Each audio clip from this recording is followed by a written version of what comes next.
नमस्कार,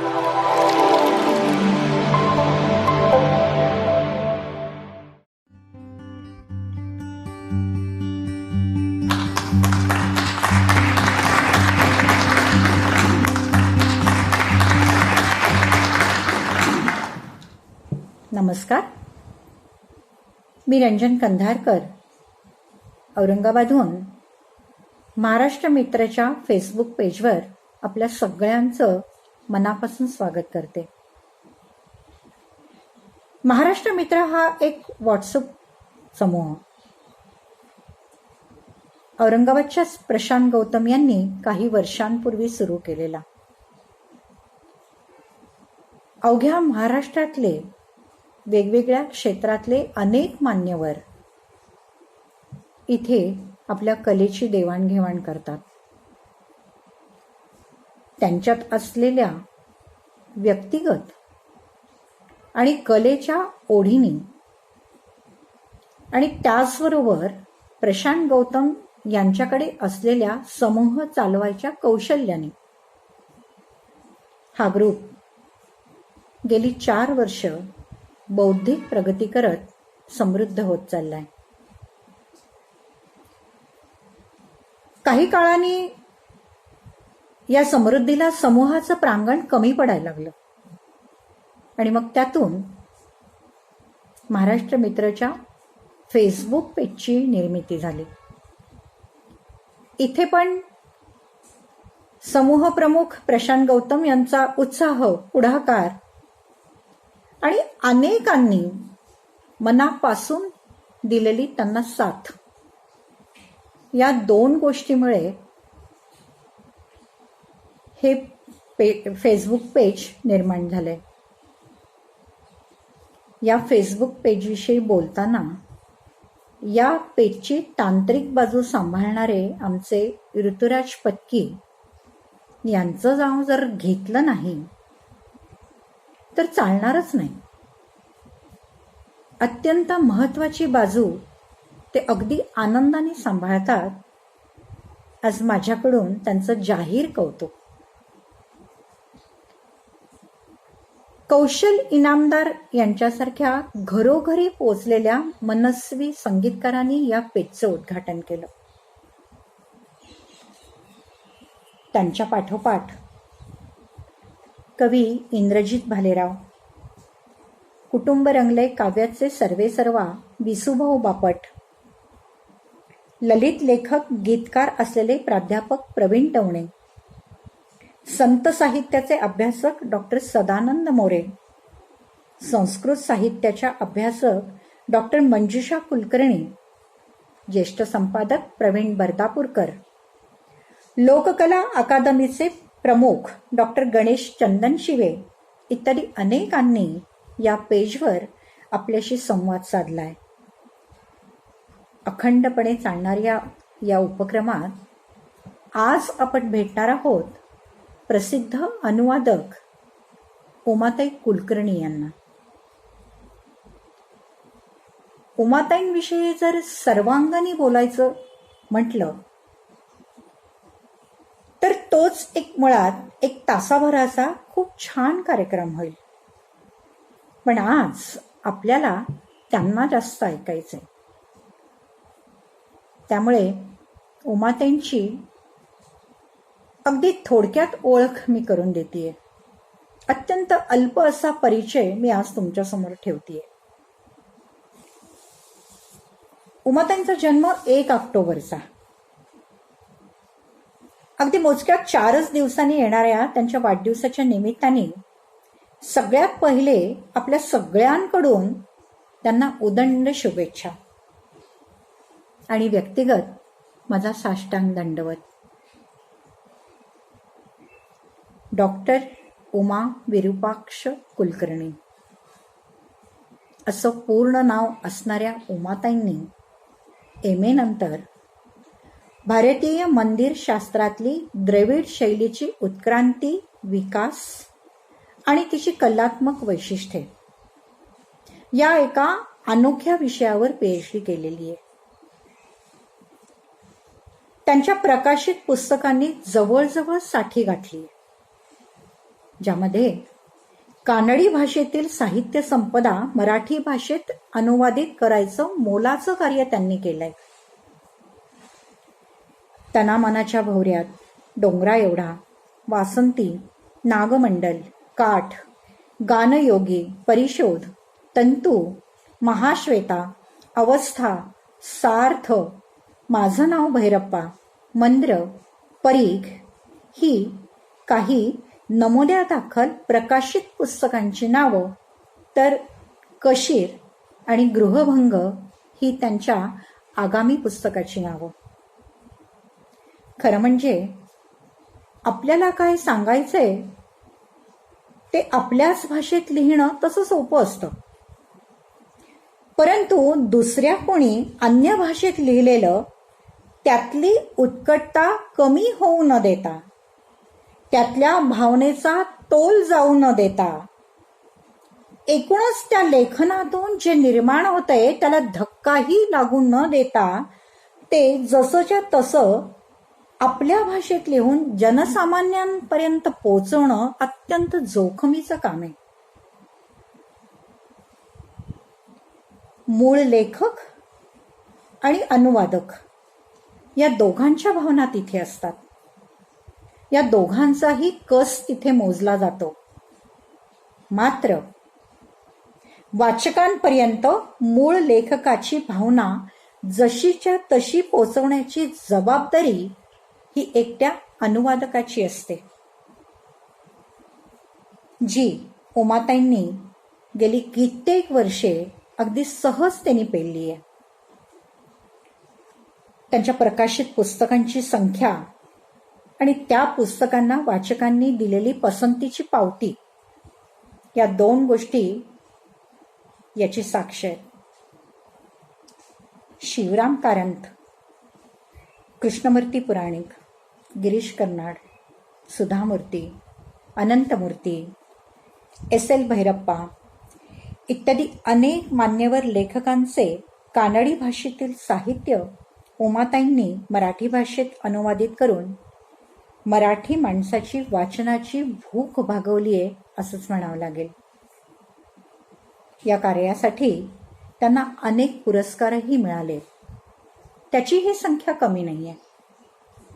वानगी दाखल केंद्र साहित्य अकादमी पुरस्कार, महाराष्ट्र गौरव पुरस्कार, पुणे ग्रंथालय पुरस्कार, रणजित देसाई पुरस्कार, G.A. कुलकर्णी पुरस्कार आणि त्यांच्या एकूणच सगळ्या कार्यासाठी त्यांना मिळालेला स.ह. मोडक पुरस्कार ही काही निवडक नावं.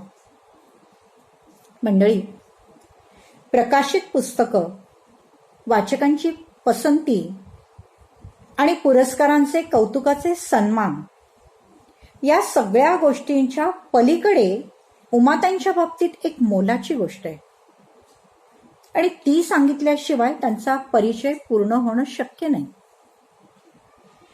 आणि ती गोष्ट म्हणजे साहित्य क्षेत्रात अनुवादित पुस्तकांना मिळालेल्या मान्यतेची सुरुवात उमाताईंच्या अनुवादित पुस्तकापासून झालेली आहे. त्याआधी अनुवादित पुस्तकं होती, परंतु त्यांना असायला हवी तेवढी मान्यता मिळालेली नव्हती. अनुवादित पुस्तक आहे म्हटलं की बऱ्याचदा ते दुर्लक्षित व्हायचं होतं. पण आपल्या अनुवादाच्या कौशल्यपूर्ण शैलीने उमाताईंनी ही कमी भरून काढली आहे. रसिक हो, अशा मराठी साहित्यासाठी गौरव असलेल्या उमाताईंचं लेखन आजही थांबलेलं नाहीये. पूर्वी विरूपाक्ष सर त्यांना कानडी कादंबरी वाचून दाखवायचे. आज विरूपाक्ष सरांच्या पश्चात त्यांच्या वहिनी त्यांना कानडी साहित्य वाचून दाखवतात आणि उमाताईंचं अनुवादाचं काम आजही अखंड चालू आहे. चला तर ऐकूयात सुप्रसिद्ध अनुवादक उमाताई कुलकर्णी यांना. मुलाखत घेत आहेत ज्योती धर्माधिकारी. या अशा सर्वांग सुंदर बौद्धिक तहान भागवणाऱ्या मुलाखतीसाठी उमाताई कुलकर्णी यांचे महाराष्ट्र मित्रच्या प्रत्येक सदस्याच्या वतीने आणि समूह प्रमुख प्रशांत गौतम यांच्याही वतीने मी मनापासून आभार मानते. ज्योती धर्माधिकारी तशा समूहाच्याच, पण इतकी छान मुलाखत घेतल्याबद्दल मी त्यांचं कौतुकही करते आणि त्यांचे आभारही मानते. नमस्कार. नमस्कार. धन्यवाद रंजना. मुलाखतीला सुरुवात करण्याआधी महाराष्ट्र मित्र परिवाराचे सर्व प्रेक्षक, फेसबुकवरती ऑनलाईन कार्यक्रम बघणारे सर्व प्रेक्षक, या सर्वांचं मी या मुक्त संवादमध्ये मनपूर्वक स्वागत करते. आपण भेटूया ज्येष्ठ अनुवादक, लेखिका डॉक्टर उमा विरूपाक्ष कुलकर्णी यांना. डॉक्टर उमा कुलकर्णी यांचं एक प्रसिद्ध पुस्तक आहे संवादू अनुवादू या नावाचं, आणि आपल्या या मुक्त संवाद कार्यक्रमाचं नाव अनुवाद संवाद आहे. अनुवाद या प्रत्यक्ष मूर्तीरूप डॉक्टर उमा कुलकर्णी यांच्याशी आपण संवाद साधत आहोत. नमस्कार उमाताई, मनपूर्वक स्वागत महाराष्ट्र मित्रच्या या चॅनलवरती आणि सर्व महाराष्ट्र मित्रच्या रसिक प्रेक्षक वाचकांतर्फे मी आपले स्वागत करते. अनुवाद म्हणजे उमा कुलकर्णी आणि उमा कुलकर्णी म्हणजे अनुवाद. एक प्रतिष्ठा, अनुवाद या प्रक्रियेला एक प्रतिष्ठा देणारं हे व्यक्तिमत्व आहे. साधारण 1980 पासून उमाताईंनी लिहायला सुरुवात केली, अनुवादाला सुरुवात केली, आणि त्यांच्या या लेखन प्रवासाची सुरुवात आपण त्यांच्याकडून जाणून घ्यायला हवी आहे. की उमाताई, आम्हाला ऐकायला आवडेल की आपण नेमकी कशी अनुवादाची सुरुवात केली, ठरवून अनुवाद क्षेत्र निवडलं का, की आवडीतून त्या क्षेत्राकडे वळाला? सर्वप्रथम मी सर्व आपले श्रोते प्रेक्षक जे कोण असतील त्यांचे मी त्या सगळ्यांना भेटून मलाही आनंद झालेला आहे, तो मी व्यक्त करते. मी मुख्य म्हणजे वाचक, मराठीची वाचक आहे आणि मला मराठी वाचनाचे, माझ्या BA चा विषय मराठी असा होता, मेजर मराठी, आणि त्यामुळे मराठी वाचन, लहानपणापासून वाचनाची आवड, आणि घरात लायब्ररीची पुस्तकं, म्हणजे आमचं स्वतःची काही लायब्ररी वगैरे करण्यात काही कोणी विद्वान घरात नव्हतं, पण वाचनाची आवड, त्यामुळे घरात पुस्तकं असायची. दिवाळी आली की मोजके दिवाळी अंक घरात असायचे, त्यामुळे समोर पडलेलं काय असेल ते वाचणे हा माझा मुळातला एक आवडीचा विषय म्हणून आपण. लग्नानंतर माझी मातृभाषा मराठी, लग्नानंतर कन्नड नवऱ्याबरोबर लग्न झालं माझं, त्यामुळे कन्नड भाषेच्या साहित्याचाही मला त्यांच्याशी बोलताना परिचय झाला, विरूपाक्ष कुलकर्णींच्या बरोबर. भाषा मला बेळगावची असल्यामुळे येत होती, बोलायला वगैरे जेवढी यायची तेवढी येत होती. तरीही मराठी कन्नड या दोन्ही भाषांमध्ये काहीतरी अनुवाद करावा अशा पद्धतीचा काही माझा विचार नव्हता. तो माझ्याकडनं तो जो अनुवाद झाला तो थोडाफार स्वांत सुखाय मी काहीतरी करत गेले. शिवराम कारंतांची कादंबरी मला समजून घ्यायची होती, ती कन्नडमध्ये होती आणि त्याला ज्ञानपीठ पारितोषिक मिळालेलं होतं आणि ती मला समजून घ्यायची होती. या कारणासाठी मला लिपी येत नव्हती, त्यामुळे मी माझ्या मिस्टरांना म्हटलं की मला ती कादंबरी समजून घ्यायची आहे, आणि त्या पद्धतीने ते मला थोडी थोडी कादंबरी वाचून दाखवत गेले. मी माझ्यासाठी म्हणून ते मी लिहित गेले, आणि माझा न कळत माझा पहिला अनुवाद सिद्ध झाला, पण तो प्रकाशित झाला नाही, होऊ शकणार नाही, कारण अनुवाद करताना काही पथ्य जे पाळायचे असतात, ते मूळ लेखकाची परवानगी घेणे किंवा अशा पद्धतीचं, किंवा ते प्रकाशनासाठी एखाद्या प्रकाशकाकडे घेऊन जाणे, एवढी पण आपल्याला तेव्हा अक्कल नव्हती. त्यामुळे तो माझा अनुवाद शांत सुखाय आणि माझ्याच एक समजुतीत भर घालणारा असा झाला. फक्त या अनुवादाने असं झालं की मी काहीतरी करू शकते याचा मला कॉन्फिडन्स आला. त्यामुळे मी ठरवून वगैरे अजिबात इथं वळलेली नाहीये किंवा अनुवाद हा विषय शिकून पण मी याच्याकडे वळलेली नाहीये.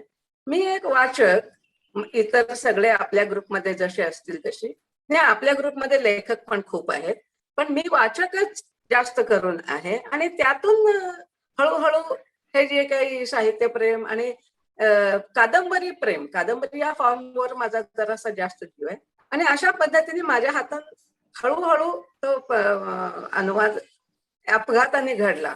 त्याच्या पण तो एकदा कॉन्फिडन्स आल्यावर पुढचा जेव्हा कादंबरी करायची मी ठरवली तेव्हा मात्र आम्ही रीतसर लेखकाची परवानगी वगैरे घेतली आणि पहिला अनुवाद केला. तो 82 साली पहिला अनुवाद माझा प्रकाशित झाला. प्रकाश अनुवाद 80-81 मध्ये झालेला होता, पण आपल्या सगळ्यांना माहिती आहे की तिला प्रकाशक मिळून पुस्तक प्रकाशित व्हायला मध्ये वेळ जातो. ती मोठी तसं ते प्रक्रिया आहे. 82 साली ते पुस्तक प्रकाशित झालं. एकंदर आवडीतून आपण अनुवादाकडे वळालात असं म्हणायला पाहिजे आणि त्यानंतर तुमची लेखणी थांबली नाहीये. तिला विराम तर नाहीच, पण स्वल्प विराम सुद्धा नाहीये. आजतागायत सातत्याने सुरू आहे आणि त्यामुळेच एवढे विविध कन्नड लेखकांचं विपुल साहित्य आपण मराठी वाचकांसाठी उपलब्ध करून दिलं. ही मराठी वाचकांसाठी एक पर्वणी आहे. मराठी लेखक आणि कन्नड लेखक या लेखकांच्या एकंदर लिखाणाचा प्रक्रिया जर बघितली तर ते एक वेगळ्या प्रकारचं साहित्य आहे आणि त्याच्यामध्ये मराठी वाचकांना रुची आहे. हे आता जे सगळ्याच लोकांना भैरप्पा काय किंवा कारंत काय किंवा वैदेहीच्या कथा काय या सगळ्या आवडतात, यांची ओळख करून देण्याचं फार महत्वपूर्ण काम आपण केलं.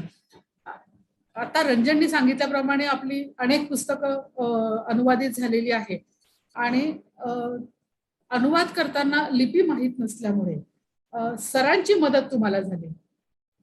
हे एक वेगळं सहजीवन आहे बरं का, की संसार आणि लेखन संसार असा एक तुम्ही सरांसोबत केलेला. मला जाणून घ्यायला आवडेल, आमच्या प्रेक्षकांना जाणून घ्यायला आवडेल की एकंदर तुमची लेखन प्रक्रिया कशी असते, म्हणजे काय डिसिप्लिन असतं आणि कुटुंबाचा, सरांचा कशा प्रकारचा सहभाग तुम्हाला मिळाला? त्यांच्या विरूपाक्षांचा किंवा त्यांच्या सहभागाच्या विषयी मी जिथं जिथं प्रस्तावना लिहिलेली आहे त्या सगळ्या ठिकाणी एक वाक्य येतं की याला विरूपाक्षांची मला मदत झालेली आहे. ते म्हणजे फक्त कुंकवाचा धनी म्हणून एवढंच असं नाही, त्यांचा सक्रिय सहभाग त्याच्यामध्ये असल्यामुळे जर मी तो उल्लेख नाही केला तर तो माझा कृतज्ञपणा ठरेल. अशा पद्धतीने ती सगळी प्रक्रिया आहे. कारण मी तुम्हाला सुरुवातीला सांगितलं मला कन्नड लिपी येत नव्हती. त्या काळात पत्रव्यवहार करायची पद्धत होती. घरी आलेलं कन्नड पत्र तेच मला वाचून दाखवायचे, नातेवाईकांची कोणाचे आले असली. त्यामुळे ती प्रक्रिया जेव्हा मी कन्नड साहित्याकडे वळले तेव्हा आम्ही तीच पुढे नेली आणि यांना कधीच त्याचा असं म्हणजे मी का वाचू असं वाटलं नाही. त्यांनी ते करत राहिले. ते वाचायचं, माझ्यासाठी वाचन करणं आणि त्यांच्या दृष्टीने असं होतं की मी काय एक तासभर वाचलं तर तुला तो पुढे 15 दिवस पुरतं, मग मला काय एवढं काय कठीण नाही आहे काम असं त्यांना वाटायचं. त्यामुळे त्यांनी म्हणजे त्या पद्धतीने हे केलं नाही. बाकी जेव्हा मोठं काम असायचं म्हणजे मोठ्या कादंबऱ्यांचं जेव्हा काम असतं किंवा त्याच्यातलं सुद्धा फेअर रायटिंग जेव्हा चालू असतं तेव्हा आपल्याला सगळ्याच लेखकांना थोडासा फ्रेश स्वतःचा असा वेळ लागतो. त्यावेळेला त्यांनी सकाळी घरातली कामं किंवा ब्रेकफास्ट बनवणे अशा पद्धतीच्या जबाबदाऱ्या पण त्यांनी घेतल्या. म्हणजे असं म्हणू की म्हणजे सहकार्य म्हणाल तर कुटुंबातून 100% होतं असं आपण म्हणू शकतो. आणि लिखाणाची पद्धत तुमची म्हणजे लिखाणाची पद्धत अशी होती की त्यांनी वाचायचं. म्हणजे सुरुवातीला अगदी मी पहिल्या पुस्तकाच्या वेळेला सांगितलं तेव्हा त्या फॅक्टरीत नोकरीला होते. तर सकाळी 7 ते संध्याकाळी 6 पर्यंत नोकरी करून घरी आल्यावर ते थोडा वेळ अर्धा-पाऊण तास वाचायचे आणि अर्धा-पाऊण तास नुसतं त्यांनी वाचलं आणि मी लिहिलं तर फार कमी, म्हणजे एखादा पॅरेग्राफच आमचं सगळं मिळून पुढे जायचं. पण आम्हाला कुणीतरी मित्रांनी सुचवलं तुम्ही टेप रेकॉर्डर का वापरत नाही. मग आम्ही टेप रेकॉर्डर वापरायला सुरुवात केली. ते कॅसेट तयार करून ठेवायचे म्हणजे आपले जुने हे होते तसं. आणि नंतर हळूहळू जसं मी लॅपटॉपकडे वळले नवीन टेक्नॉलॉजी आली तसं आम्ही एका व्हॉइस रेकॉर्डरवर ते रेकॉर्ड करून ठेवायचे. ते मी ऐकायची आणि ऐकून ऐकून, कारण त्याला सगळं असतं ना, आपण फॉरवर्ड करतो, बॅक मागं जातो, बरोबर आहे. हा. पॉज करतो, पाहिजे पुन्हा तेव्हा पुन्हा पहिला ऐकतो. ऐकू शकतो. हा, तर त्या सगळ्या टेक्नॉलॉजीचा फायदा घेऊन ही आमची लिखाणाची पद्धत आहे.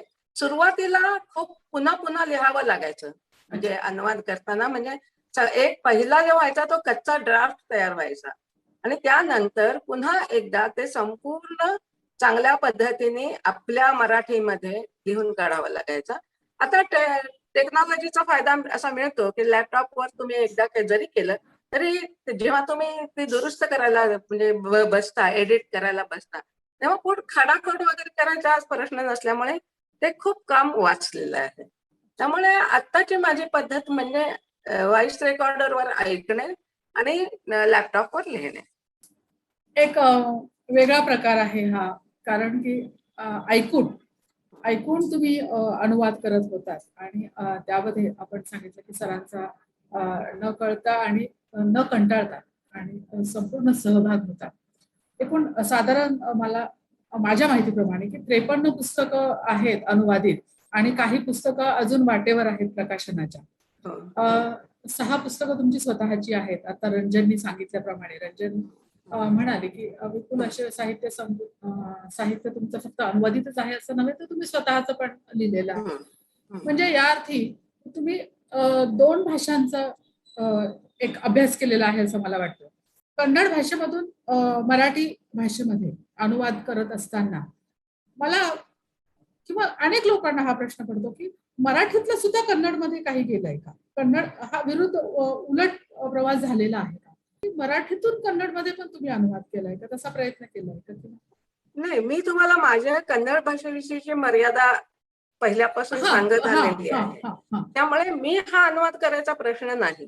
पण विरूपाक्षाने मराठीमधली 26 ते 27 एक पुस्तकं त्यांची ऑलरेडी प्रसिद्ध झालेली आहेत आणि 2-3 पुस्तकं प्रकाशनाच्या वाटेवर आहेत. एवढी मराठी पुस्तकं कन्नडमध्ये फक्त विरूपाक्षाने अनुवादित केलेली आहेत. आणि याशिवाय तिथं आता चंद्रकांत पोकळे नावाचे एक गृहस्थ आहेत, त्यांनी मराठीतली जवळजवळ 150 पेक्षा जास्त पुस्तकं कन्नडमध्ये अनुवादित केलेली आहेत. हे आत्ताच तर हे आहेच आहे. गळगनाथ नावाचे त्यांच्या एक गेल्या शतकाच्या सुरुवातीच्या टप्प्यावर एक अनुवादक होते. त्यांनी आपले हरिभाऊ आपटे आणि नाथ माधव यांची सगळीच्या सगळी पुस्तकं कन्नडमध्ये अनुवादित केलेली आहेत. सगळी 40-40, 50-50 पुस्तकं त्यांची तिथं कन्नडमध्ये अनुवादित आहेत. आणि त्याशिवाय वेळोवेळी मराठीमधलं बरंच साहित्य कर्नाटकात कन्नड भाषेमध्ये जात असतं. हो, श्यामची आई पण आहे. त्या मानाने कन्नड मधला मराठीत यायचा प्रवाह जो आहे तो 80च्या नंतर सुरू झालाय असं आपण म्हणू. त्याच्या आधी इतक्या NBT आणि साहित्य अकादमी आणि काही वेळेला इव्हन आपलं मराठी साहित्य संस्कृती मंडळ या काही संस्था वगळता कन्नड मधलं मराठीमध्ये फारसं आलेलं नव्हतं. आता परिस्थिती मी म्हणत नाहीये, पण साधारण 80च्या पूर्वी ही परिस्थिती अशी होती की कन्नड मधलं फारसं मराठीमध्ये नव्हतं. त्या अर्थाने मला असं वाटतं की 80च्या नंतर एकंदरच अनुवादाला प्रतिष्ठा मिळायला सुरुवात झाली. कारण की 80च्या नंतर डॉक्टर उमा कुलकर्णींनी अनुवादाच्या क्षेत्रामध्ये एक प्रतिष्ठा निर्माण केली, एक ग्लॅमर निर्माण केलं. असं नाहीये, त्यावेळेची परिस्थिती बदलत गेलेली होती, जागतिक परिस्थिती बदलत गेलेली होती, जग जवळ यायला सुरुवात झालेली होती, प्रांत जवळ यायला सुरुवात झालेली होती. हा एक ग्लोबलायझेशनचा इफेक्ट आहे. वैश्वीकरणाच्या प्रक्रियेचा तो एक भाग आहे की अनुवादाला खूप महत्व प्राप्त झालं आणि त्याचा फायदा उमा कुलकर्णींना मिळाला असंही आपण म्हणू शकतो. 1980 नंतर जे ग्लोबलायझेशन झालं, फक्त प्रांतीय भाषाच नव्हे तर विदेशी भाषांची सुद्धा कॉरिडॉर्स मराठी वाचकांसाठी, मराठी अनुवादकांसाठी उघडली गेली आणि त्यातून अनुवादाला एक चालना मिळाली. पण तरीही 1980 पूर्वी अनुवाद होत नव्हते का? NBTच्या मार्फत म्हणा किंवा अकादमीच्या मार्फत म्हणा अनुवाद होत होते, पण एकतर अनुवादकाकडे बघण्याची दृष्टी ही सृजनशील लेखकाकडे बघण्याची दृष्टी असते तशी नसायची एक. आणि दुसरं असं की अनुवादक हा ठराविक ठिकाणीच म्हणजे अकादमीची पुस्तकं ट्रान्सलेट करणे किंवा एखादं बेस्ट सेलर पुस्तक फार क्वचित ट्रान्सलेट करणे, तो जो ओघ होता तो फार कमी होता. तुम्ही मात्र ते त्याच्यामध्ये जे सातत्य राखलं आणि अकादमीचा पुरस्कार भैरप्पांना मिळाला, ज्ञानपीठ पुरस्कार कारंतांना मिळाला, त्यांची पुस्तकं मराठीमध्ये आली आणि एक डॉक्टर उमा कुलकर्णी हे नाव प्रस्थापित अनुवादक असं अशा प्रकारे झालं आणि मग तुमच्या पाऊलवाटेवरती येणारे अनुवादक आहेत. हे सुद्धा गोष्ट खरीच आहे. याच्यामध्ये मी अतिस्तुती करते अशातला भाग नाही, हे खरं आहे. मला असं विचारायचंय की मराठी वाचन तुमचं विपुल आहे, कधी मराठी वाङ्मय आणि कन्नड वाङ्मय यांची मनातल्या मनात तुलना होते का? कारण काय की एक अनुवाद करायचा म्हटल्यानंतर त्यातल्या बारकाव्यानिशी, त्यातल्या शब्दांच्या अर्थानिशी, त्या शब्दांच्या मागे असलेल्या अर्थानिशी ते शोधून काढत, म्हणजे एक सुजाण सक्षम अनुवादक म्हणून तुम्ही या दोन भाषांची कधी तुलना केली का? वाङ्मयाची तुलना केली का? मी वाचक असल्यामुळे हे आपोआपच होत जातं. आणि मी जेव्हा निवड करते, अनुवाद प्रक्रियेमध्ये निवडीला एक फार बऱ्यापैकी महत्व असतं त्याच्यामध्ये. त्यावेळेला एक तर मी तुम्हाला सांगितलं तसं विरूपाक्षांची चाळण लागल्यामुळे त्याच्यात आणि त्यांची पर्सनॅलिटी नो नॉनसेन्स पर्सनॅलिटी असल्यामुळे बरंच चांगलं साहित्यच माझ्यापर्यंत येऊन पोहोचलं. आणि त्यात सुद्धा मी निवडताना मी मराठीची वाचक असल्यामुळे मला असं जिथं जिथं असं वाटलं की हे मला अपील होते किंवा हे मला आवडते, मला हे काहीतरी नवीन देतंय, म्हणजे माझे मराठी वाचक मला जे देत, मराठी लेखक मला जे देतात त्यापेक्षा हा लेखक मला काहीतरी वेगळं देतो आहे, असं जिथं जिथं मला जाणवत गेलं तिथं तिथं मी ते साहित्य अनुवादासाठी आम्ही उचललं असं म्हणू. आता अगदी साधं उदाहरण सांगते, म्हणजे मुंबईवर काही कन्नड लेखकांनी पण खूप चांगली पुस्तकं लिहिलेली आहेत. कर्नाटकामध्ये ती खूप प्रसिद्ध आहेत. ते लेखक जे आहेत ते साहित्य अकादमी पुरस्काराने वगैरे सन्मानित झालेले आहेत. पण मी ती पुस्तकं निवडायला का मागं सरकते, म्हणजे हा माझा फार वैयक्तिक प्रश्न आहे. म्हणजे हा प्रश्न सगळ्यांचा असणार नाही, मला प्रश्न विचारला म्हणून मी सांगते. मला असं वाटत नाही की मुंबईचं वर्णन करण्यासाठी मुंबई आपले मराठी लेखक आहेत ना आणि ते करतायत ना, तिथल्या बकालपणाचं, तिथल्या प्रॉब्लेम्सचं, म्हणजे महानगरीय संवेदना ज्या आहेत त्या चांगल्या प्रकारे मराठी साहित्य करतायत. तर मग आणि कन्नडमध्ये ती त्रुटी आहे. कन्नड मधलं साहित्य गावाकडचं आहे, गावाकडच्या मुळाशी भिडलेलं आहे. त्यामुळे ते आपल्याला कदाचित आपण सुधारणा या नावाखाली सुधारत समाज असं करत त्या सगळ्यापासून खूप लांब गेल्यामुळे आज ते आपल्याला असं आपलीच मुळं दिसल्याचा आनंद होतो. हे जसं कन्नड साहित्याची जी प्लस पॉइंट, साहित्याचा हा प्लस पॉइंट आहे. आणि पण मराठीचा एक प्लस पॉइंट असा आहे की मराठीमधल्या नागरिक संवेदना ज्या पद्धतीने व्यक्त होतात तशा तुम्हाला कन्नड साहित्यामध्ये सापडल्या नाहीत. मी पुन्हा माझ्या मर्यादेतच हे बोलती आहे, कारण मी इतक्या बघितलं, म्हणजे मी बरेच बघते, तर ह्या सगळे लेखक शहरातलं लिहायला, आणि त्याला कारण आहे, कारण त्यांचं जे बेंगळूर आहे ना हे पर्यंत म्हणजे लहान गावच होतं आणि आता सुद्धा ते मोठं गाव आहे. आणि आता तिथले जे प्रॉब्लेम आहेत ना ते IT इंडस्ट्रीमुळे आलेले प्रॉब्लेम आहेत. आणि मुंबईला आलेले प्रॉब्लेम आहेत ते तिथल्या इंडस्ट्रीयल सिव्हिलायझेशनच्या मुळे आलेले प्रॉब्लेम आहेत. त्यामुळे हे मुळातले महाराष्ट्राचे प्रॉब्लेम, कर्नाटकातले प्रॉब्लेम आणि तिथलं जीवन, इथलं जीवन ह्याच्यामुळे जो फरक पडलेला आहे त्या दोन्हीकडच्या साहित्यात दिसतो आपल्याला. त्यामुळे मला हा मुख्य धागा आहे की ह्या मराठी साहित्याला जोडणार नागरी संवेदना जितक्या तीव्रपणे व्यक्त झालेल्या आहेत, जितक्या प्रभावीपणे व्यक्त झालेल्या आहेत, आणि कर्नाटकात होणाऱ्या ग्रामीण मुळाकडे जाणाऱ्या धर्मविषयक यामध्ये त्या लोकांचं जितकं चिंतन होतं तर आपण तितकं करत नाही. आपण ते सगळं एकदा मोडीत काढलं म्हटलं ना की आम्ही सुटलो अशा पद्धतीचं आपण आपल्या धर्माकडे वळून बघणे नाही. पण ती मंडळी तसं करत नाहीत. आधुनिक जीवनामध्ये सुद्धा ते तिथले धागे शोधायचा प्रयत्न करतात.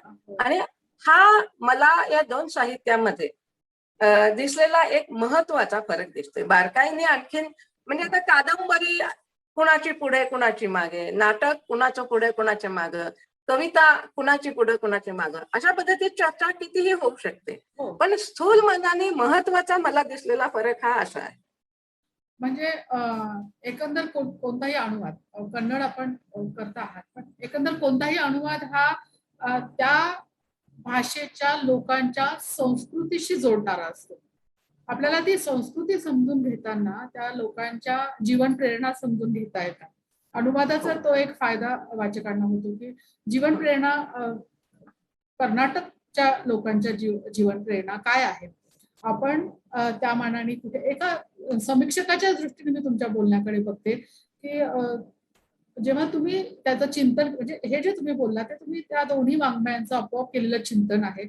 अनावधानाने म्हणा किंवा अनाहूतपणे म्हणा, तुमच्या बॅक ऑफ द माइंड हे सगळं चालू होतं. म्हणून मला ते ऐकून घ्यायचं होतं की नेमकं मराठी भाषा आणि कर्नाटक मध्ये हा जो दुवा तुम्ही शोधला तो कोणता होता.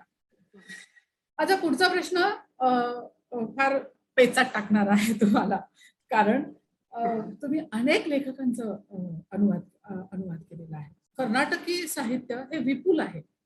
त्यातून एक ठराविक प्रकारची पुस्तकं शोधणं, ठराविक लेखकांची पुस्तकं शोधणं, त्या लेखकांच्या ठराविक कादंबरीमध्ये कंटेंट शोधणं आणि तो कंटेंट हा अपिलिंग आहे, मराठी वाचकांसाठी तो योग्य आहे असं ठरवत त्याचा अनुवाद करायचं ठरवणं, ही गोष्ट खरोखर याच्यासाठी एक वेगळा म्हणजे कादंबरी अनुवाद करायच्या मागे असणारा हा एक वेगळा अभ्यास आहे असं मला वाटतं. मला असं विचारायचं होतं, असं जाणून घ्यायचंय, एवढ्या विविध लेखकांना हाताळत असताना, त्यांच्या साहित्य कृतींना हाताळत असताना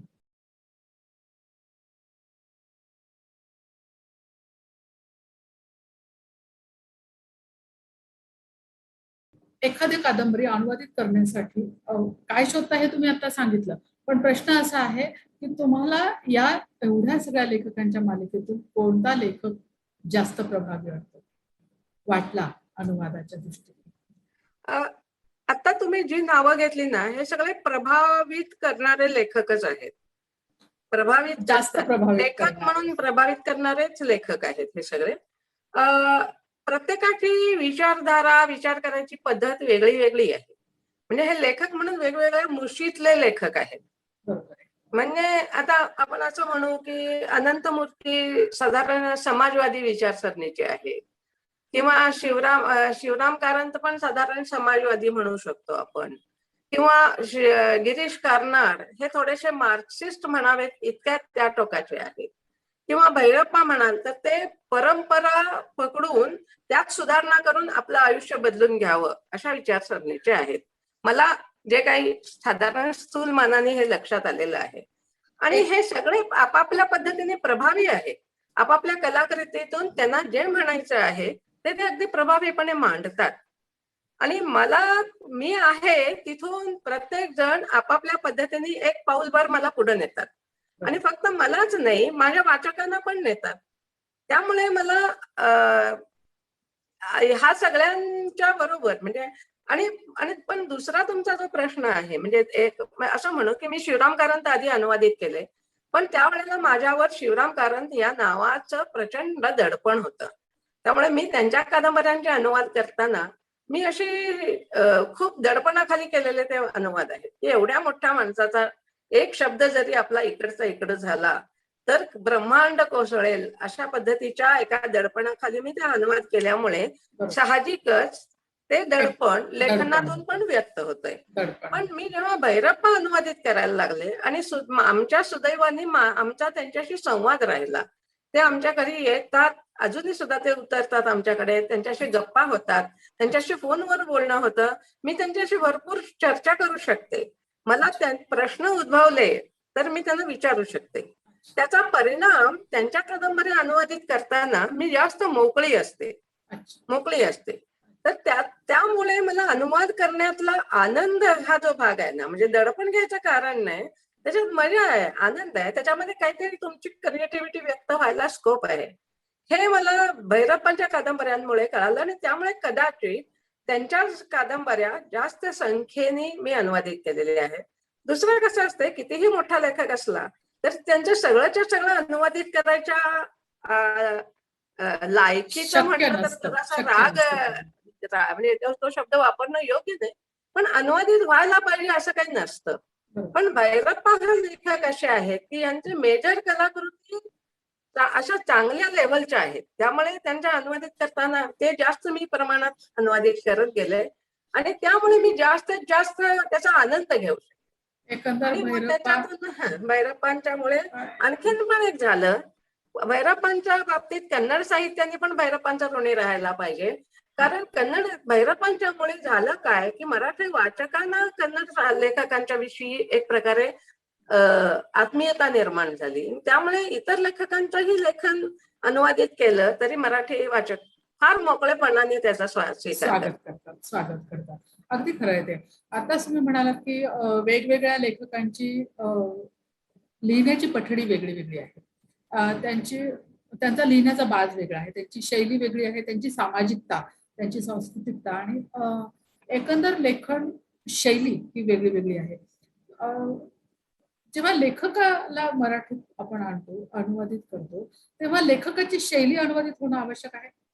त्यांची म्हणजे तुमच्यासाठी काय महत्वाचं आहे की शैली अनुवादित होऊ शकते का, की तुमच्यासाठी ते कादंबरी प्रसिद्ध आहे किंवा तिची काही वैशिष्ट्यपूर्ण कादंबरी आहे म्हणून तुम्ही अनुवादित करता आणि ती वैशिष्ट्यासकट अनुवादित होणं म्हणजे हा अनुवादाचा काय नियम आहे, म्हणजे काय तुम्ही काय पद्धतीने करता? मला असं वाटतं की प्रत्येक कलाकृतीचं काहीतरी एक बलस्थान असतं. बलस्थान ज्याला म्हणू आपण, म्हणजे काही वेळेला ते वैचारिकतेत असेल, काही वेळेला त्या लेखकाचा प्रसंग निर्माण करण्याच्या ह्याच्यामध्ये असेल, काही वेळेला कॅरेक्टर्स तो जशी उभी करतो त्याच्यातही त्याचं बलस्थान असू शकेल. काही वेळेला या सगळ्या सकट तो ज्या फिलॉसॉफीकडे तुम्हाला घेऊन जातो आहे ती महत्वाची असू शकते. आणि याचाच एक भाग म्हणून एखाद्या लेखकाची शैली हे सुद्धा त्याचं वैशिष्ट्य असू शकतं. तेच प्रश्न माझा. तर माझ्याकडनं माझा असा अनुभव मी हा करून बघितलेला होता. मी एका टप्प्यावर असं म्हटलं की आपण शैली अनुवादित करू आणि माझा तो अनुभव जो झाला तो फारसा माझा सक्सेसफुल झाला नाही. म्हणजे मी संपादकांना जेव्हा दिलं तर त्यांनी माझ्यावर असा आरोप केला की उमाताई तुम्ही या अनुवादावर पहिल्यासारखं काम केलेलं नाही आहे, तुम्ही आम्हाला कच्चा ड्राफ्ट आणून दिलेला आहे असं त्यांना वाटलं. मग मी सुधारलं माझ्या पद्धतीने. मग आता तुमचा प्रश्न शिल्लक राहतो की मग शैलीचं काय म्हणजे आता अनेकदा लेखक हा शैलीमुळे त्या भाषेमध्ये, पण जिथं शैली ही महत्वाची असते किंवा विशिष्ट भाषा ही महत्वाची असते तसल्या साहित्याच्या वाटेला मी जात नाही. उदाहरणार्थ दलित साहित्यामध्ये त्याची भाषा तो ज्या पद्धतीने सांगतोय आहे त्या सगळ्या सकट ते अनुवादित केलं तर आपल्याला ते दलित साहित्य अनुवादित केलं असं म्हणता येतं. नाही तर एखादा किस्सा जसा आपण तो वाचून दुसऱ्याला सांगावा तसा मी माझ्या भाषेत सांगितला तर मी कन्नड दलित साहित्याचा अनुवाद केला असं होणार नाही असं मी मानते. त्यामुळे माझ्यावर हा आरोप जरी झाला, कर्नाटकातून सुद्धा माझ्यावर हा आरोप होतो की तुम्ही दलित साहित्य का अनुवादित करत नाही. म्हटलं हे तुमच्या लेखकांचा लहानपणा नाहीये, माझी त्रुटी आहे. जर का मी माझ्या भाषेमध्ये मी तिथले दलित लेखक आणायला लागले तर ते इतके सपाट होऊन येतील ना, म्हणजे माझी शैली जी आहे त्या शैलीला ते जुळणार नाही आणि मग मी त्या कलाकृतीचा मान करेन की अपमान करेन, त्याचा मी खून केल्यासारखं नाही का होणार. मग आपल्याला का त्या नादाला लागायचं? त्याच्यापेक्षा आपण काय अनुवादक आहे म्हणजे काय सर्वज्ञ नाही, म्हणजे आपल्या म्हणजे तुम्ही स्वतःच्या शैलीला अनुरूप असणाऱ्या लेखकांचे किंवा त्या साहित्यकृतींची म्हणजे मी माझा बदल करू शकेन, पण माझ्या बदलाला एवढी मर्यादा आहे जेवढं मला झेपेल त्याचा मला अंदाज येतो. मध्ये मला एक पौराणिक म्हणजे कनकदासांच्या साहित्याचा अनुवाद करण्यासाठी पण माझ्याकडे एकदा काम आलेलं होतं. तिथल्या एका मोठ्या प्रतिष्ठित संस्थेकडनं सरकारकडनं काम आलेलं होतं. तर मी त्यांना नम्रपणे नाही सांगितलं, कारण ते माझ्या पिंडात बसणार किंवा मला ते सगळं उमजून मी त्याचा आत्म्यासकट मी ते एक मराठीत आणतोय असं होणार नाही. मग ही मला म्हणजे थोडक्यात मला असं म्हणायचं आहे की अनुवादक म्हणजे फोन आला. आपली एक मर्यादा पण आपण लक्षात घ्यायला पाहिजे आणि त्या मर्यादेत आपण काम केलं तर आपण जास्त प्रभावीपणे आणि जास्त काम करू. या बाबतीत मला हा मुद्दा जरा पुढे न्यायचा आहे. तो अशा प्रकारे मग मी अनुवादित केलेलं भैरप्पांचं पुस्तक, कारंतांचं पुस्तक आणि अनंतमूर्तींचं पुस्तक या सगळ्याकडे एकाच उमा कुलकर्णींची भाषा असते का मग? तर नाही. नाही. तो लेखक अनुवादकाकडून त्या भाषेसाठी वेगळी शैली निर्माण करून घेतो. कलाकृती तुमच्याकडून अशी वेगळी एक शैली निर्माण करून घेते.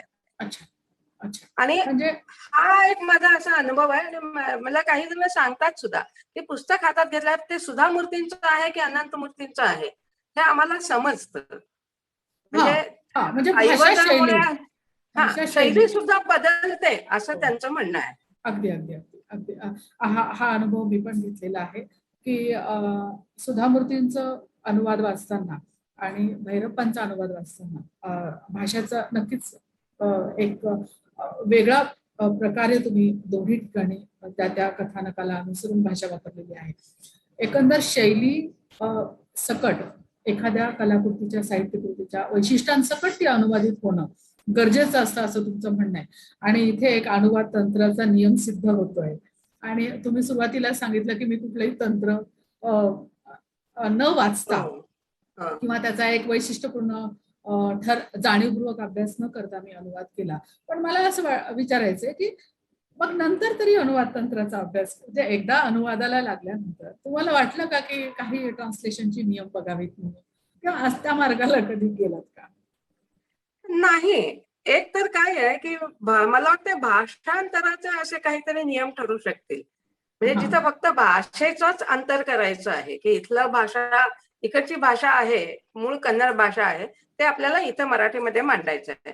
हे कुठल्या विज्ञानाच्या पद्धतीची जी पुस्तकं असतील ती, तत्वज्ञानाची पुस्तकं किंवा वैचारिक पुस्तकं या बाबतीत तुम्हाला हा काटेकोरपणा आणि हे सगळं फार आवश्यक असतं. तिथं ते भाषांतर हे होतं. माझा आहे तो अनुवाद आहे. अनुवाद म्हणजे आपल्याकडे काय आहे, आपल्याकडे मला वाटते, मला तर आठवत नाही पण त्या जुन्या ग्रंथांमध्ये पण आहे महानुभावांचा जो पहिला ग्रंथ आहे तर त्याच्यामध्ये सुद्धा अनुवाद हा शब्द कसा वापरलेला आहे. तर एक त्यांचा गुरु एक काहीतरी सांगतो आणि त्या शिष्याला ते कळालं नाही तर तो शिष्य जो असतो तो पुन्हा विचारतो की मग मला ह्याचा अनुवाद करून सांगा आणि ते विस्तार करून त्यांचे गुरुजी सांगतात आपल्याला. आपण म्हणजे ती त्यावेळेची ती पद्धत होती आणि त्याला तिचा अनुवाद हा शब्द वापरलेला आहे.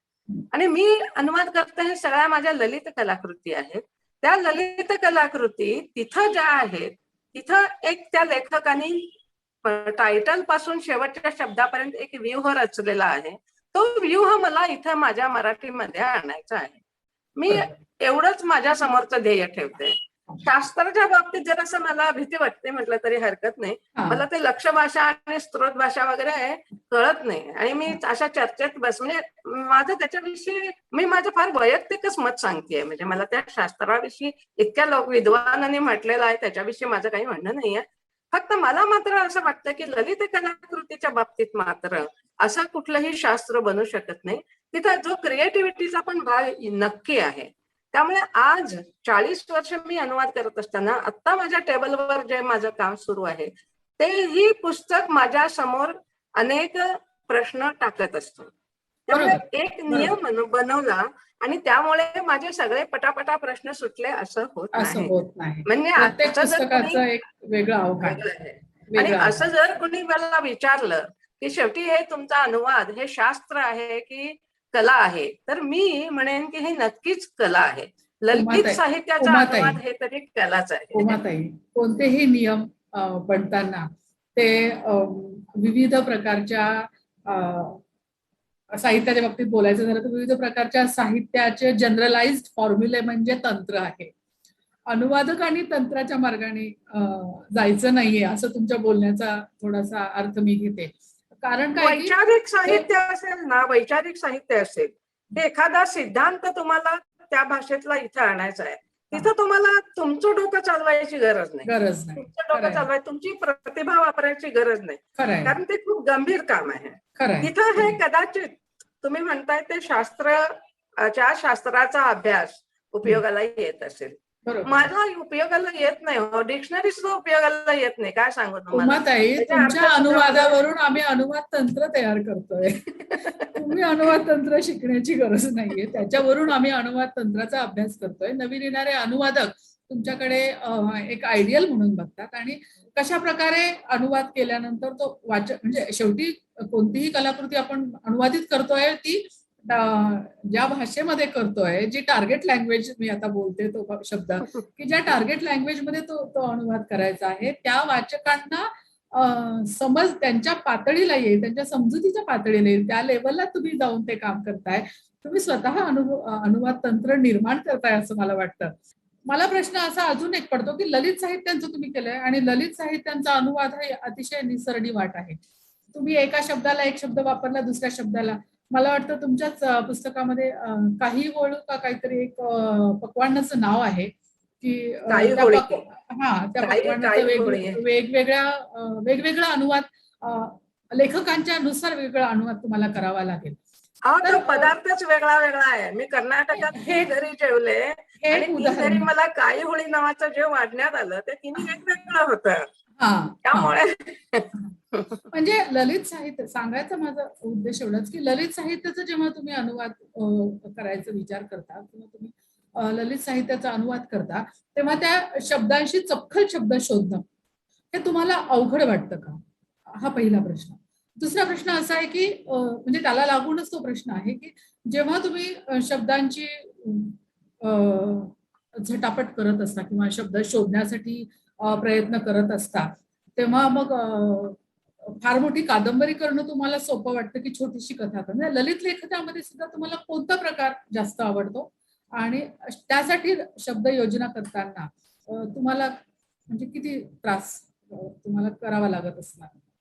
त्यामुळेच अशी माझी थेअरी आहे, हा, ही माझ्या पुरतीच आहे. हो, नाही ती जनरलाइज्ड आहे. आपली मातृभाषा असेल ना, त्या भाषेत तुम्ही अनुवाद करावा आणि शक्यतो असंच होतंय.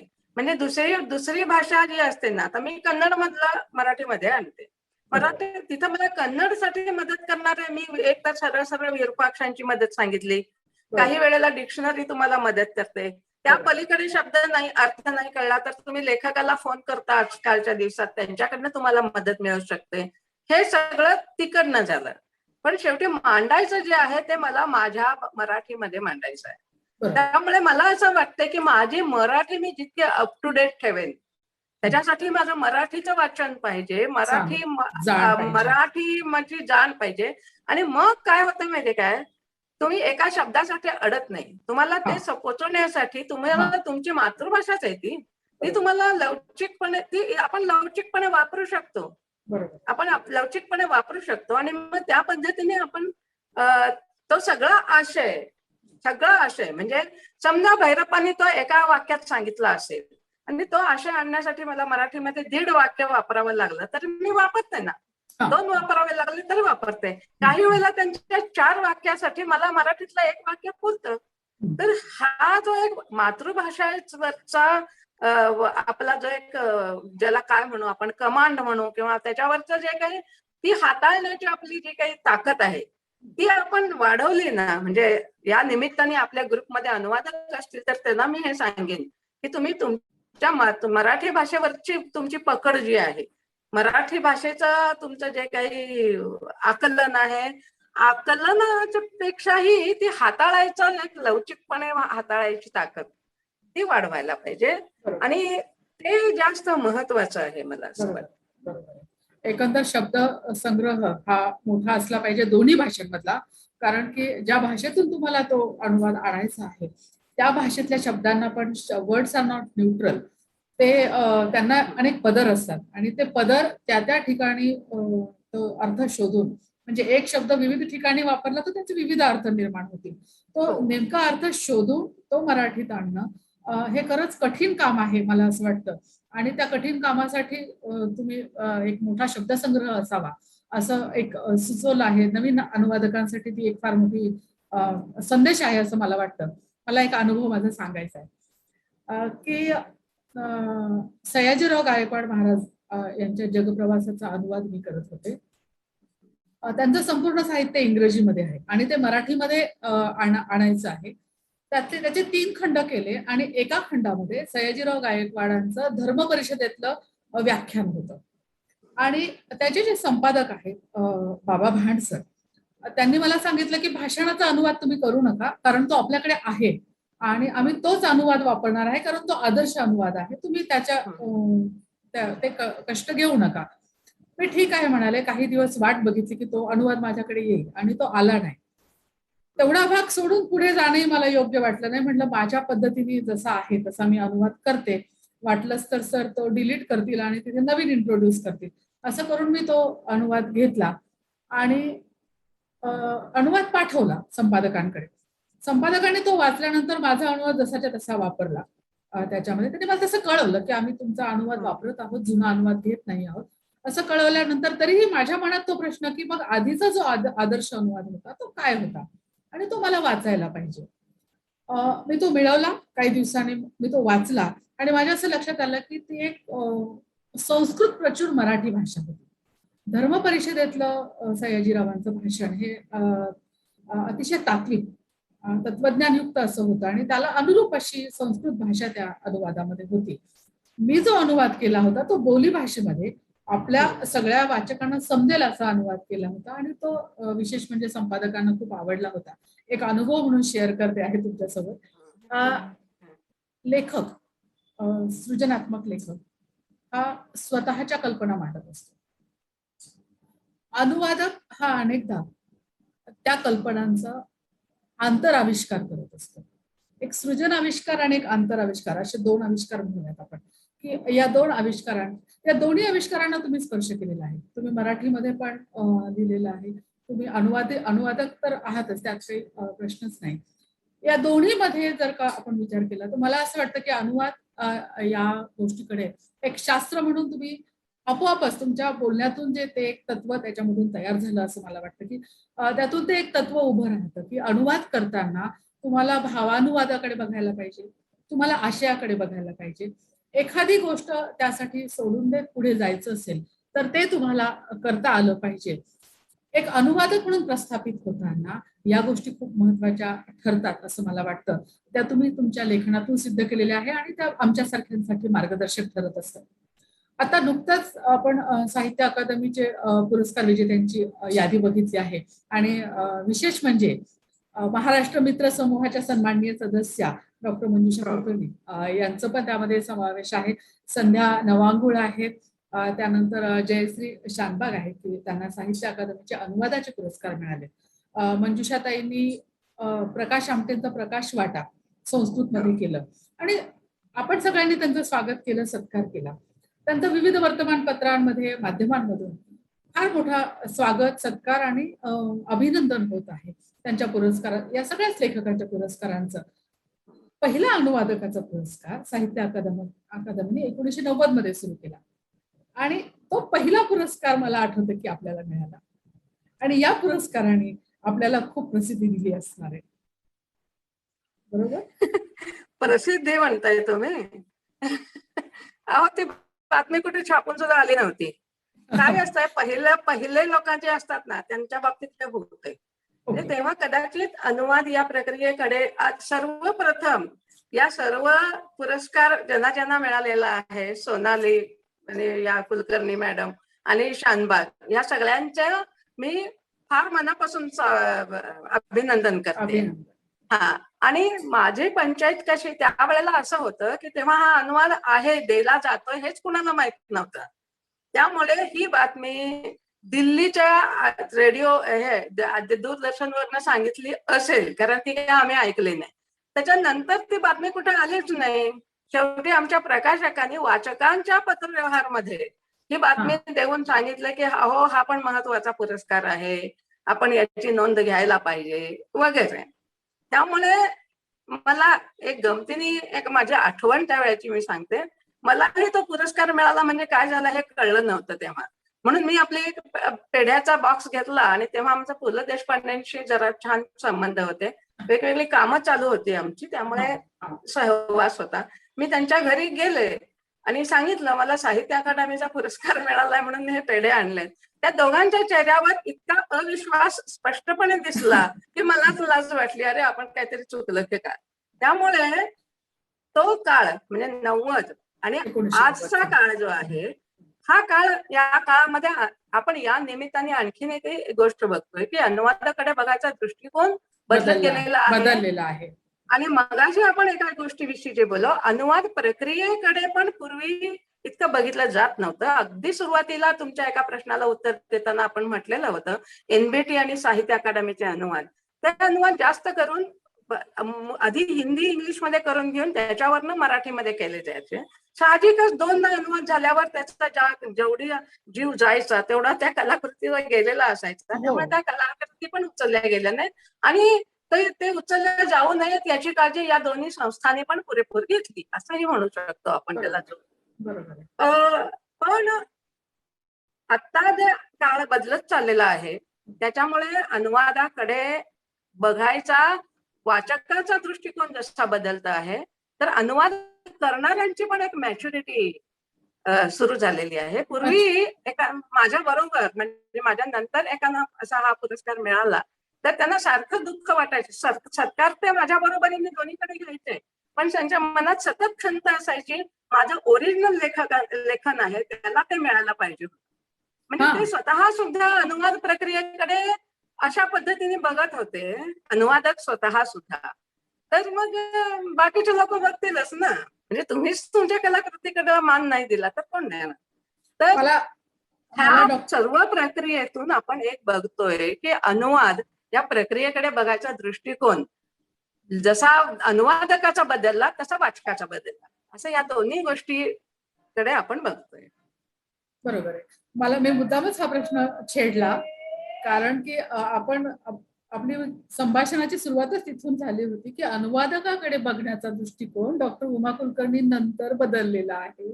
डॉक्टर उमा कुलकर्णींनी त्या क्षेत्राला, कारण डॉक्टर पुंडेंचं एक वक्तव्य आपण आपल्या संवादो अनुवादोमध्ये लिहिलं आहे की अनुवाद ही डॉक्टर उमा कुलकर्णींच्या आधी गौण प्रक्रिया समजली जायची आणि डॉक्टर उमा कुलकर्णींनी अनुवादकांना एक प्रतिष्ठा मिळवून दिली आणि अनुवादक हाही एक सन्माननीय व्यक्त होणारा लेखक आहे आणि हा सन्मान उमा कुलकर्णी यांनी मिळवून दिला असं त्यांचं मत होतं.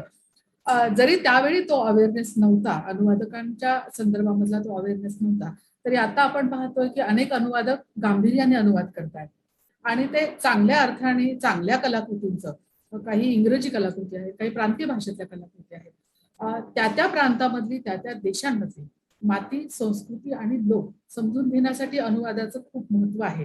या अनुषंगाने जाताना एक प्रश्न सुचवलाय आपले महाराष्ट्र मित्रचे ऍडमिन जे आहेत प्रशांत गौतम सर यांनी एक प्रश्न सुचवलाय. वास्तविक तो प्रश्न मलाही पडलेला आहे की ललित लेखनाचा आपण केलेला आहे अनुवाद, शास्त्राचा अनुवाद होत असतो, गणितामध्ये आपण विविध क्षेत्रामध्ये इतिहास, पुराण शास्त्र या सगळ्यांचा अनुवाद होत आहे, पण दुर्लक्षित राहिलेला एक प्रकार आहे तो म्हणजे बालसाहित्य आणि लोकवाङ्मय. ह्या दोन्ही गोष्टी अशा आहेत की मराठीमध्ये याचं भक्कम काम आहे, बालसाहित्याचं तर मराठीमध्ये पुष्कळ काम आहे, ते इतर भाषेमध्ये जाणं गरजेचं आहे. इतर भाषेमधली बालसाहित्याची जी काही वैशिष्ट्यपूर्ण साहित्यकृती आहे ती मराठीत येणं गरजेचं आहे. त्याच्यावरती कमी काम होताना दिसतं असं आम्हाला वाटतं. आपलं काय मत आहे याबद्दल? या बाबतीत मी स्वतः केलेल्या कामाविषयीच मी बोलू शकते. त्यातलं एक म्हणजे मी कुत्र्याच्या पिल्लाचं नाटक अशा नावाचं बाल नाटक ते मी वैदेही यांनी ते लिहिलेलं आहे. त्याचा मी कन्नड मराठी अनुवाद नागपूरचे विजय प्रकाशन जे काय आहे त्यांनी तो प्रकाशित केलेलं आहे. छोटंसं पुस्तक आहे, ते बाल साहित्यच आहे, म्हणजे त्याच्यात काय प्रश्न नाही. आणि 90 सालीच इथं पुण्याच्या सकाळमध्ये सुट्टीचं पान अशा नावाचा एक म्हणजे पुरवणी निघायची मे महिन्यामध्ये. त्याच्यासाठी मी बाल कविता ज्या असतात मुलांच्या कविता दररोज त्या पद्धतीच्या कवितांचे अनुवाद करून त्या सुट्टीच्या पानसाठी मी जवळजवळ 30-35 कवितांचे तशा पद्धतीचे मी अनुवाद करून दिले. आता इथं प्रश्न असा आहे की मला हे करायला नक्की आवडेल मला जमेल काय ह्याच्यासाठी मला एकदा प्रयत्न करून म्हणजे मी एक नाटक करून बघितलेलं आहे. बरोबर. त्या पद्धतीने मला करायला आवडेल. पण मला वाटतंय की अशी छोटी छोटी पुस्तकं प्रकाशित करणं त्याला प्रकाशकांच्याकडनं प्रतिसाद पाहिजे एक. आणि माझा स्वतःचा पिंड थोडासा असा आहे की मला कथेपेक्षा कादंबरी आवडते. एक बरोबर. मोठी कादंबरी हा. अनुवादाला घेऊन बसलं की 6 महिन्याची बेजवी होते. तेव्हा वा. मला आवडतं काम करायला. अच्छा आणि अच्छा. कथा त्या मनाने मी केलेत. माझे एक 7-8 कथा संग्रह आहेत. पण मी रमणे जो प्रकार आहे ना म्हणजे मला चॉईस दिला तर मी कादंबरीच निवडते. कादंबरी निवडता. तर आणि आणि बाल साहित्याच्या बाबतीतलं तुमचं ऑब्झर्वेशन अगदी खरं आहे. हे अनुवाद व्हायला पाहिजे व्हायला आणि ते पाहिजे. प्रकाशित होण्यासाठी आपल्याकडच्या चांगल्या प्रकाशकांनी त्याची चांगल्या प्रकारे मुलांना जसं पाहिजे त्या बरोबर. पद्धतीची पुस्तकं तयार करायला पाहिजे. तयार करायला पाहिजे. एकंदर बालसाहित्य कमीच प्रमाणात दोन्हीकडून आदान प्रदानाच्या भूमिकेमध्ये मराठीतून इतर भाषेत जाणे आणि इतर भाषेतून मराठीत येणे हे दोन्ही प्रक्रिया अतिशय संथ गतीने चालू आहे. आणि त्याच्यामध्ये लोकसाहित्याच्या बाहेर लोकसाहित्याचा पण तुमचा प्रश्न होता. हो. लोकसाहित्याचा हो हो मला स्वतःचा एक प्रोजेक्ट मी माझं आखून ठेवलेलं होतं की मला कन्नड मधल्या लोककथा की ज्या लोककथांच्या आधारे शिवराम गिरीश कर्नाडांनी वगैरे नाटकं वगैरे लिहिली. हो तेव्हा नागमंडल तो एक वगैरे मोठा नागमंडल म्हणा हयवदन म्हणा हायवदन किंवा तेव्हा हे म्हणजे बरीच त्यांची आहेत.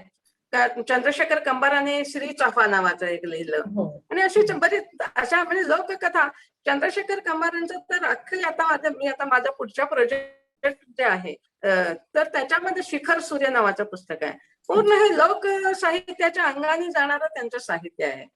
तर या पद्धतीचं करायचं माझा एक प्रोजेक्ट होतं. हा. पण मला आता ते जमेल असं मला काही वाटत नाही. कारण मला मदत जी पाहिजे ती पद्धत आता तसं मदत करणारा कोणीतरी मला जोपर्यंत भेटत नाही तोपर्यंत माझं तसं काय. पण एकंदर लोकवाङ्मय जेव्हा तुम्हाला एखाद्या भाषेत न्यायचं लोकवाङ्मय ही तिथल्या संस्कृतीची ओळख असते माझ्या मते. हो ती अनुवादित होणं म्हणजे त्यात काही समस्या असतील आहेत. मी एका पुस्तकासाठी प्रयत्न केलेला होता. म्हणजे आता हे मला कोणीतरी त्यातल्या तज्ञ माणसांनी सांगायला पाहिजे कायद्यातल्या तज्ञ माणसांनी. आता लोकसाहित्याचा संग्रह तिथल्या एका व्यक्तीने एकत्रितपणे केला आणि त्याच्यावर संपादन त्यांनी स्वतःचा लेख पण लिहिला. हा त्याच्या म्हणजे त्याच्या एक सुरुवातीला आपण देतो ना प्रस्तावना तसं मोठं पुस्तक ते केलेलं होतं. मला त्या लेखापेक्षा त्यातल्या कथा अनुवादित करणं माझं ध्येय होतं. मला आवडत होतं. पण ते गृहस्थ म्हटले की मी तुम्हाला याची परवानगी देत नाही. आता प्रश्न असा आहे की लोकसाहित्याच्या अनुवादाला अशी गरज आहे का? कारण ते लोकसाहित्य आहे ना ते. हो त्याचं काही कॉपीराईट नाही. तर असे काही तात्विक मुद्दे पण तिथं उपस्थित झाल्यामुळे मग मी माग सरले आणि त्यामुळे मी ते पुस्तक घेतलं नाही करायला. नाहीतर माझं ते पुस्तक एकंदरच लोकसाहित्य अनुवादित होण्याचं प्रमाण अगदीच नगण्य आहे. कमी म्हणजे नाही नच्या बरोबरच आहे ते. लोकवाङ्मयाकडे अनुवादक वळत नाहीत. बालसाहित्याचं अनुवादक वळाले तरी प्रकाशक वळत नाहीत असंही म्हणू. अच्छा ही पण एक समस्या त्या बाबतीमध्ये आहे की अनुवाद कमी होत आहेत. कारण जर का प्रकाशक मिळणार नसेल तर अनुवादाला म्हणजे कुठलंही पुस्तक जेव्हा यायचं तेव्हा ते वाचकाच्या हाती जाणं हेच त्याचं ध्येय असतं. आणि ते जर जाणार नसेल त्याचा जर का प्रकाशक मिळणार नसेल तर ही एक मोठी समस्या आहे तुमच्या दृष्टीने आपण सांगितलंय. जसं आपण आता बोललो की एक वैश्वीकरणाच्या प्रक्रियेचा आविष्कार म्हणूया की अनुवादक क्षेत्राला खूप महत्व आलेलं आहे. गेल्या 2 वर्षामध्ये कोरोनामुळे OTT या प्लॅटफॉर्मला सुद्धा खूप महत्व प्राप्त झालेलं आहे. आणि तुम्ही पाहाल की इतर अगदी जपानी कोरियन विविध भाषांची सिनेमा सिरियल्स त्या OTT प्लॅटफॉर्मवरती आपल्याला पाहायला मिळतात. किंवा पुस्तकं सुद्धा त्यांची अनुवादित आपल्याकडे कोरोनाच्या काळामध्ये जास्त त्याला चालना मिळाली असं एक माझं वैयक्तिक ऑब्झर्वेशन आहे बरं का. की अनुवादाचा जो प्रकार आहे तो गेल्या 2 वर्षामध्ये त्याला एक वेग प्राप्त झालेला आहे. असं एक, कारण की ज्या प्रकारचे OTT प्लॅटफॉर्म्स आता आपण आलेले आहेत त्यावरती केवळ भारतीय भाषा किंवा केवळ हिंदी असं नसून विविध भाषांचे इंग्रजी किंवा हिंदी किंवा अगदी मराठी पण ट्रान्सलेशन त्याच्यावरती उपलब्ध आहे. या अर्थाने अनुवाद क्षेत्रामध्ये मुबलक अशा प्रकारची संधी आहे. वैश्वीकरणाची प्रक्रिया 1990 पासून ते 2010 पर्यंत, 2010 पासून तर त्याला जो वेग प्राप्त झालेला आहे. आता बोलता बोलता मला आठवलं म्हणून सांगते की काही लेखक असे आहेत, इंग्रजी लेखक पर्टिक्युलरली, मी अगदी नाव पण घेईल त्यांचं, चेतन भगत आहे, सुदीप नगरकर आहे, आमिष आहे, किंवा काही असे लेखक आहेत की जे नावाडी आता प्रस्थापित झालेले आहेत आणि ते खुशाल नोकरदार अनुवादक नेमतात आणि त्यांच्याकडून ते अनुवाद करून घेतात. अनुवादकाचं नावही छापत नाही. ही एक अनुवाद प्रक्रियेला लागलेला, म्हणजे मला असं वाटतं की हा कुठेतरी अनुवादकाला मागं खेचणारा प्रकार आहे. असं का? आपलं काय मत आहे? नक्कीच नक्कीच. हे मी असंही ऐकलंय. अर्थात काय आहे माहितीये काय, म्हणजे असं मी ऐकलंय की एखादी खूप बेस्ट सेलर कादंबरी कुठेतरी खूप गाजते आणि त्याच्या खूप प्रती निघत आहेत इंग्लिशमध्ये, तर इथं आणून त्याचे तुकडे केले जातात त्या कादंबरीचे आणि 10 जणांना ते वाटले जातात आणि मग ते 10 जणांनी मिळून केलेला अनुवाद एकत्र करून छापला जातो. आता मग हा प्रोफेशनलिझम आहे.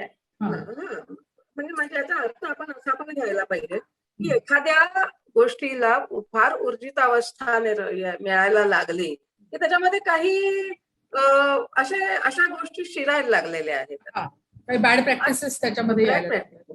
आणि त्याला दुसरं कारण, मला दुसरं पण असं वाटतं की आता मी 40 वर्ष हा अनुवाद करते, आपल्या ग्रुपमध्ये पण अनुवाद करत असतील, तर याच्यासाठी खूप वेळ द्यावा लागतो, तुम्हाला मांडा टाकून काम करावं लागतं आणि त्यातून मिळणारे जे काही पैसे असतात ते फार कमी असतात, म्हणजे तुलनेने कमी असतात.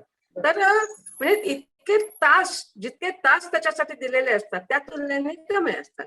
त्याचे इतर फायदे मिळतात, इतर त्याला पुरस्कार मिळतील, तुम्हाला वाचक वर्ग मिळतो, हे सगळं म्हणजे गोळाबेरजेने ते एक जरी झालं तरी त्यामुळे मेहनत, अनुवाद या प्रक्रियेवर मेहनत घ्यायला जी पाहिजे की नाही, ते नवीन मुलं तयार होत नाहीत. कारण त्यांना नवीन मुलांना ते परवडत नाही, कारण त्यांना त्यांच्या मोबदला जो आहे, तर हे मला वाटतं की ते गणित जे आहे, त्या दोन्हीचं गणित जे आहे ते जर का कुठेतरी व्यवस्थित झालं तर व्यवस्थित एक व्यावसायिक म्हणून पण नवीन मुलं या क्षेत्रात जी येणार आहे त्यांना ते एक व्यवस्थित एक व्यवसाय म्हणून ते त्याच्याकडे बघू शकतात. आपल्याकडे जाहिरातीच्या क्षेत्रात व्यवसाय म्हणून मुलं काम करू शकतात, मीडियामध्ये या पद्धतीचं काम करू शकतात, तिथं पैसा खूप आहे. पण आपण हे जे काही लोक म्हणजे वेगळ्या आपल्या साहित्यिक विचार करून त्या अनुवादाची अपेक्षा करतो, तिथं या पद्धतीचा पैसा नसतो. आणि त्यामुळे नवीन मुलांना कॉलेजमध्ये गेल्यावर कॉलेजमधल्या मुलांना आपण अनुवादाचं महत्व सांगायचं असेल तर त्यांना आपल्याला सांगावं लागतं की तुम्हाला जाहिरातीत पैसे मिळतात, तिकडं पैसे मिळतात, कारण त्या मुलांचं करिअर आहे, आपल्याला कळतं हे पण. आणि आता त्याच्यामध्ये आणखीन एक काय त्याला आता म्हणायचं, दुर्दैवी म्हणायचं की सुदैवी म्हणायचं माहित नाही, कॉम्प्युटर पण अनुवाद करायला लागलेला आहे. कॉम्प्युटर माझा तोच पुढचा, म्हणजे याला जोडूनच मला की मशीन अनुवाद हा जो आहे त्याला मशीन ट्रान्सलेशन आम्ही इंग्रजीमध्ये म्हणतो, की मशीन ट्रान्सलेशनमुळे अनुवाद क्षेत्राला एक फार मोठं फ्रॅक्चर होतंय असं मला वाटतं. पण मी सांगू का, ललित कलाकृतीचा अनुवाद करणाऱ्यांना या कशालाही घाबरायची गरज नाही. कारण आपण एक साधी गोष्ट सांगते, एक उदाहरण सांगते मी तुम्हाला. पाडगावकरांची कविता सगळ्यांना माहिती असलेली कविता आहे म्हणून ते उदाहरण सांगते. ऊन ऊन 2 घास कुणीतरी वाढत असतं, याचा तुम्ही मशीनला जर का अनुवाद करायला दिला तर ते काय करेल, धूप धूप 2 निवाले कोई तो बढ़ाता है. करेक्ट. बरोबर आहे की नाही? बरोबर. ऊन ऊन धूप धूप, बरोबर आहे ना? पण मग याचा जो आशय आहे, हा जो मार खाल्ला जातो, ते त्यामुळे ललित कलाकृतीच्या अनुवादकांना हे मशीन काहीही करू शकणार नाही. फक्त ललित कलाकृतीच्या बाबतीत मी मगाशी तुम्हाला एक आर्थिक कारण सांगितलं, पण ललित कलाकृती तुम्हाला आत्म जितकी समृद्ध करते आतनं खूप समृद्ध करते. ललित कलाकृतीचा तुम्हाला एक एक अनुवाद होईपर्यंत तुम्हाला आयुष्याचा धडा ती कलाकृती शिकवते. आणि त्याचं तुम्ही मोल करू शकत नाही. हे मला कळालेलं असल्यामुळे मी ललित कलाकृतीला पकडू नये. अगदी आपण शेवटचा प्रश्न घेऊया आणि या अतिशय सुसंवादाची सांगता करूया. प्रेक्षकांना तुमच्या संवादामधून अनेक गोष्टी सापडल्या आहेत, मला खात्री आहे. पण मी स्वतः तुमच्या बोलण्यातून अतिशय समृद्ध होत जाईल याची मला खात्री वाटते. शेवटच्या प्रश्नाकडे वळताना आपण अर्ध उत्तर खरं म्हणजे याच्या आधीच्या प्रश्नात दिलेलं आहे की गेल्या काही मोर प्रिसाइजली गेल्या 2 ते 3 वर्षामध्ये अनुवाद क्षेत्राकडे गांभीर्याने प्रकाशक सुद्धा बघतायत. व्यावसायिक प्रकाशक अशा चांगल्या कलाकृतीच्या शोधात असतात आणि ते चांगल्या अनुवादकांच्याही शोधात असतात. चांगला अनुवादक होण्यासाठी कुठल्या प्रकारची कौशल्य अनुवादकांनी आपल्या लेखनामध्ये आणली पाहिजे असं आपल्याला वाटतं. हे व्यापक होऊ जाणारं विस्तारणाऱ्या क्षेत्रामध्ये अनुवादकांनी नवीन येण्यासाठी आपण काय संदेश या नवीन अनुवादकांना, नवीन पिढीला देऊ इच्छिता? या एका प्रश्नाने आपण या संवादाचा समारोप करूया. मला असं वाटतं की याच्यात मी त्याचं उत्तर मगाशी जे दिलं तेच आहे की आपली मातृभाषा म्हणजे ही मुलं शाळेत शिकणारी जी आहेत, हे हळूहळू मराठीकडे त्याचं ते दुर्लक्ष होत आहे. त्यामुळे वाईट मराठीचा पायंडा पडतो आहे. आजची भाषा म्हणून एखाद्या पात्र हे भाषा बोलू शकेल, पण अनुवादकाला ह्या मूळ प्रमाण भाषा जी आहे ती त्याला उत्तम आली पाहिजे. आणि ती आली तर ही आजची भाषा तो त्याच्यामध्ये घेऊ शकतो. अशा ही प्रकारची एक भाषा आहे आजची भाषा म्हणून.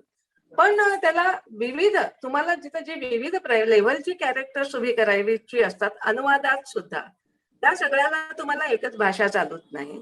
त्यामुळे माझं या बाबतीत काम करणाऱ्यांना मी अगदी आग्रहाने सांगते की तुम्ही तुमची मराठी भाषा जितकी लवचिकपणे वापरता येण्या इतकी तुम्ही जितक्या सबलपणे ती मराठी भाषा तुम्ही कमवाल आणि ती अर्थपूर्ण रीतीने वापरायची तुम्हाला जितकं तुम्ही कसब तुमचं वाढवाल ते तुम्हाला हे फक्त अनुवादासाठी नाही, तुम्हाला जर का कलाकार स्टेजवरचा आर्टिस्ट, सिनेमातला आर्टिस्ट म्हणजे अशा ग्लॅमरस जगाकडे जरी जायचं असेल तरी याला पर्याय नाही. त्यामुळे मातृभाषा आपली मराठी भाषा आहे, तिच्यावर विविध प्रकारे कमांड मिळवणं हे अत्यावश्यक आहे. हेच खरं कौशल्य आहे अनुवादकांनी आपल्या मध्ये अंगीभूत करावं असं. एक आपण मराठी भाषेबद्दल जरी बोललात तरी एकंदर व्यापक स्वरूपाचं अनुवादाचं क्षेत्राकडे बघता ज्या भाषेमध्ये अनुवाद करायचा आहे त्या भाषेचं कौशल्य, त्या भाषेची कमांड ही मिळवणं आवश्यक आहे असा आपला एकंदर संदेश नवीन अनुवादकांना आपण दिलात. उमाताई, मी आपले मनपूर्वक आभार मानते. महाराष्ट्र मित्रच्या या फेसबुक लाईव्ह वरती आपण आलात आणि मनमोकळे बोललात, मनमोकळ्या गप्पा मारल्या. तुमच्याकडे सांगण्यासारखं खूप होतं, माझ्याकडे खूप प्रश्न होते आणि यातून हा संवाद प्रेक्षकांना एक चांगल्या प्रकारचं उद्बोधन ठरेल. चांगल्या प्रकारची पर्वणी आहे आपल्या तुमच्याशी संवाद साधणं. ही पर्वणी उपलब्ध करून दिल्याबद्दल महाराष्ट्र मित्राचे जे ऍडमिन आहेत प्रशांत गौतम सर, सामना पेपरचे उपसंपादक, आणि आपल्याला तांत्रिक सहाय्य जे दुसरे आपले ऍडमिन आहेत ऋतुराज पत्की यांनी दिलेलं आहे. त्यांनी या मीटिंगच्या संदर्भामध्ये संपूर्ण सपोर्ट आपल्याला केला. या दोघांचेही मी आपल्या दोघींच्या वतीने आभार मानते. महाराष्ट्र मित्राच्या सर्व समूह प्रशासकांचे आभार मानते. उपस्थित सर्व प्रेक्षकांचेही आभार या ठिकाणी मी मानू इच्छिते की आपण सगळ्यांनी मिळून हा कार्यक्रम यशस्वी करण्यासाठी मदत केलेली आहे. आणि महाराष्ट्र मित्राच्या या उपक्रमामध्ये, संवाद उपक्रमामध्ये आपल्यासारखे अनेक दिग्गज येत राहतील, हजेरी लावत राहतील आणि त्यातून महाराष्ट्र मित्र परिवार हा अधिकाधिक समृद्ध होत राहील याबद्दल मला कोणतीच शंका वाटत नाही. मला मुलाखत घेण्यासाठी परवानगी दिली याबद्दल मी व्यक्तिशः आभारी आहे. आपण मनमोकळं बोलला त्याबद्दल मी आपलेही आभार मानते. धन्यवाद.